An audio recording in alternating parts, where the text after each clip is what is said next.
आज हामी दुवै चाहिँ धरहरा घुम्न जाँदैछौँ। दुईवटा टिकट लिएर हामी चाहिँ सरासर धरहराभित्र पस्यौँ। यताउति हेरिसकेपछि त्यहाँ एकदम व्यवस्थित रहेको थियो।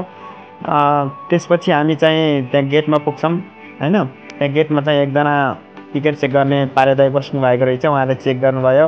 त्यसपछि हामीले धरहराको टुप्पो हेरिसकेपछि अरू केही नहेरिकन सरासर हामी भित्र पस्यौँ। भित्र चाहिँ एउटा सिडी जस्तो रहेछ, एउटा फोटो खिचिसकेपछि हामी उकालो लाग्छौँ। दुईजनाको उहाँहरूमा एकदम मुस्कान थियो, त्यही पनि धरहरा घुम्दै घुम्दै त्यहाँ हामी उपल्लो तलामा पुगेका हुन्छौँ होइन। उपल्लो तलातिर नि एकदम मान्छेहरूको घुइँचो थियो, झर्ने उकालो चढ्नेहरू। त्यसै गरी एउटा फोटो खिचिसकेपछि फेरि हामी उकालो लाग्छौँ। उकालोमा चाहिँ सिडीहरू रहेका थिए, एक हुन त त्यो धुलाहरू बाहिरबाट देखिन्छ, तर त्यहाँ पनि देखिसकेका थियौँ। त्यसै सँगै जाँदाखेरि हामीले एकजना विदेशी दाइलाई भेट्यौँ र सोध्यौँ कता हो घर भनेको, इन्ल्यान्ड बताउनु भयो।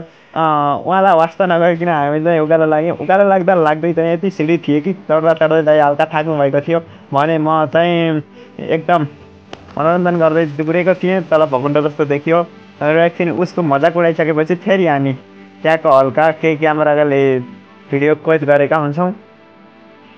अब भिडियो यसो हजुरहरूलाई देखाउनु त आज धरहरा चढेको भन्दा यसो भिडियो देखाइसकेपछि अब त्यसमा धेरै बेर नतिमालिकन चाहिँ हामी अब उँभोतिर जाने प्रयास गर्छौँ र यसलाई हल्का क्यामेरामा कैद गरेर हामीले चाहिँ सरासर फेरि उपल्लो तालातिर गएर भिडियो गराउने प्रयास गर्छौँ। जसमा दाइ चाहिँ आफ्नै तालमा हुनुहुन्थ्यो भने म आएको नयाँ नयाँ चिजहरू हेर्नको लागि वरपर घुमिरहेको थिएँ। त्यही घुम्ने क्रममा चाहिँ ट्याक्क धरहराको टुप्पोबाट जताकतै देखिने भिडियो चाहिँ हामीले कैद गरेका छौँ। हामी त गयौँ, तपाईँहरू पनि जान चाहनुहुन्छ भने यो चाहिँ काठमाडौँ राजधानीमा स्थित धरहरा भनेर सर्च गर्नुहोला र गुगल म्याप अनुसार आएर 100 र 200 रुपियाँको टिकट काटेर यहाँ चढ्न सक्नुहुन्छ। यहाँ चाहिँ रङ्गी बिरङ्गी चाहिँ बेलुकी रातिमा देखेको हुन्छ भनेपछि अब बिहानतिर चाहिँ यसो तुहान लागेको हुन्छ, त्यस कारण खासै भ्यू आउँदैन। हाम्रो म बोल्दै बोल्दै गर्दाखेरि कति बोल्या भाइ आएर म यसो बोल्छु, मलाई नि एक मौका मिल्न पऱ्यो भनेर दाइले बस्नुहुन्छ।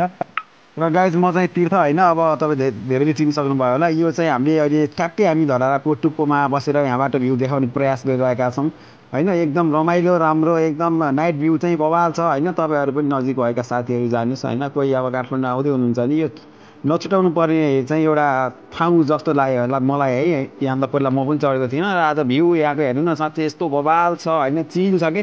अनि हामी दुई भाइ यस्तै चिट गर्दै गर्दै एकदम रमाइलो भयो। यहाँ अन्य साथीहरू भेट्यो, धेरै विदेशीहरूसँग पनि कुरा गरियो होइन, रमाइलो गरिदियो।